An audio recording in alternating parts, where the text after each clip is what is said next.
we do have breaking news this morning. I gotta say, it's breaking news that made the market sit up straight. President Trump, just a short time ago, declared on social media that the termination of Federal Reserve Chair Jerome Powell, quote, cannot come fast enough.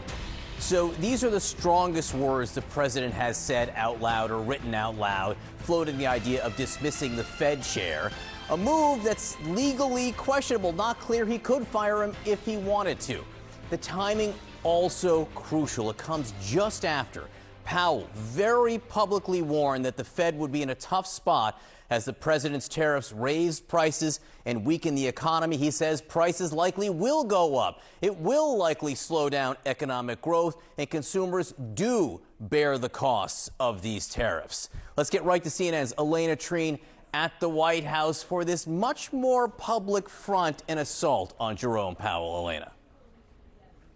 That's right. This is really, I think, a breaking point of their relationship, or really hitting a fever pitch, I should say, with what the president is saying this morning. Just to read a little bit of what he wrote. He wrote, quote, Jerome Powell of the Fed, who is always too late and wrong, he said in all caps, yesterday issued a report which was another and typical complete mess. He went on to say that Powell's termination could not come fast enough. Now, as you mentioned, John, this comes just a day after Jerome Powell spoke in Chicago yesterday and gave his starkest warning yet of the potential economic fallout of President Donald Trump's tariff policies. He said essentially that he believed tariffs would create a, quote, challenging scenario for the central bank, and really putting some of their two main goals, which is, of course, having stable inflation and also a healthy labor market at odds. Now, just to give you a step back and give you a little more insight into the relationship between the president and Jerome Powell, it's one that has always been tense and fraught going back years now. And the president has repeatedly, and not just in this term, but also in his first term,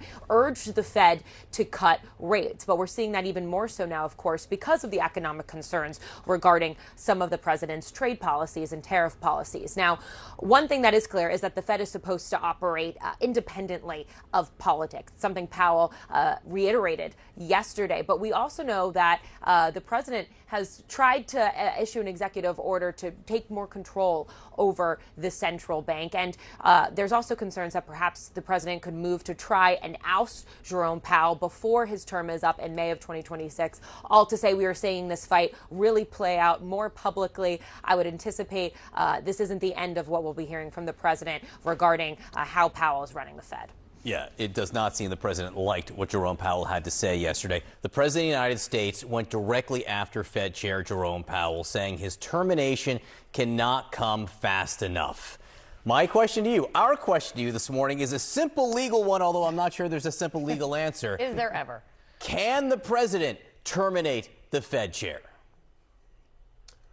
Well, the simple legal answer, John, is we don't know for sure. If you look at the state of law as it exists at this moment here, as we sit in April 2025, the answer is no. And that's because of a U.S. Supreme Court case that goes back to 1935 called Humphrey's Executor, which says in these multi-member agencies, these independent agencies like the FTC, the SEC, and here the Fed, the president can only remove those members for cause, meaning if the person has done a horrible job, has been absent, that kind of thing. And so that would protect the Fed chair. However, there has been a growing movement by this administration and by prior administrations to challenge that law and to say that essentially, no, it's up to the president if he wants to fire these people, and there's no limitations on why he could fire them. And John, really important to note, if the president does fire Chairman Powell, there will be a lawsuit. Obviously, the stakes will be very high, but that may not be the case that decides this, because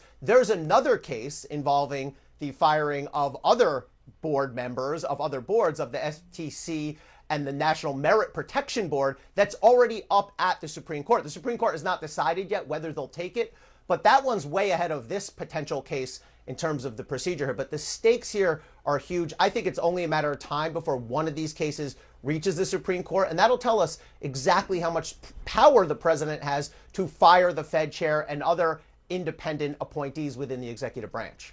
I mean, I feel like we have to use Boasberg's words against you when it comes to saying that it hasn't been legally tested. I'm going to say none of their responses has been satisfactory. That is not a satisfactory response, Ellie. We need it to be cut and dry. Yes or no? I wish I could give you a yes or no, Kate. It would be irresponsible for me. What I will say is, right now, the answer is no, we can't fire him, but that could change. How about that? Yeah, and only add one complication is there are people who think that even if the Supreme Court steps in and rules on the FTC thing. Oh, was this the thing you were talking about, the definition of an agency? They may try to have a carve out for the Fed. I mean, it's even uncertain on top of its uncertainty here, Ellie. But it really makes it interesting when the president goes after the Fed chair so publicly. Ellie Holding, counselor, thank you very much for explaining so much. Let's get right to CNN early start anchor and business correspondent Rahel Solomon. The U.S. was already in a trade war. Now the president's kind of in a Fed war also. Yeah, I mean, this is sort of the latest example of Trump sort of railing against the Federal Reserve Chair for what he calls the chair not lowering rates as much he would like them to.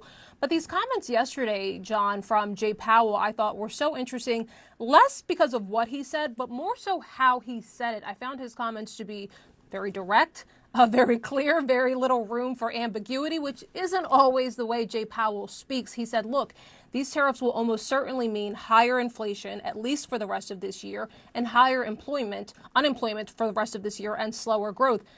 Very clear sort of what they are expecting in terms of these tariff announcements if they are in fact to go into effect. And he also said that the announcement and the tariffs are even higher than the worst case scenario that they had been penciling in or anticipating. Take a listen.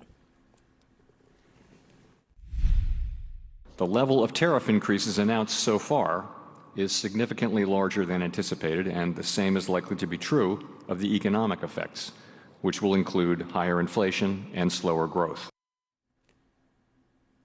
He also made no assurances that the Fed would come to the rescue in the midst of more turmoil in the stock market or the bond market. It was a wide-ranging conversation, John, that included Powell reiterating the Fed's independence, which is especially interesting considering the president's Truth Social post this morning.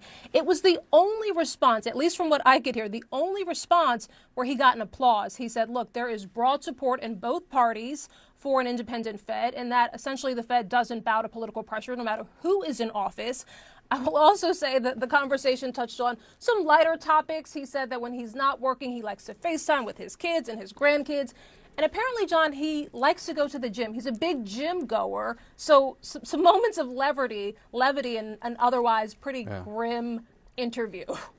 Look, the Fed chair never skips leg day. But you make a great point, Rahel, which is that normally he speaks in these coded terms. He didn't yesterday. That was plain English that even people like me could understand. I mean, he was talking about slower growth, higher inflation, and the fact that he was going to have to do something about it and make tough choices. And obviously the president didn't like to hear that, spurring what he said just a few minutes ago. Rahel Solomon, great report. Thanks so much.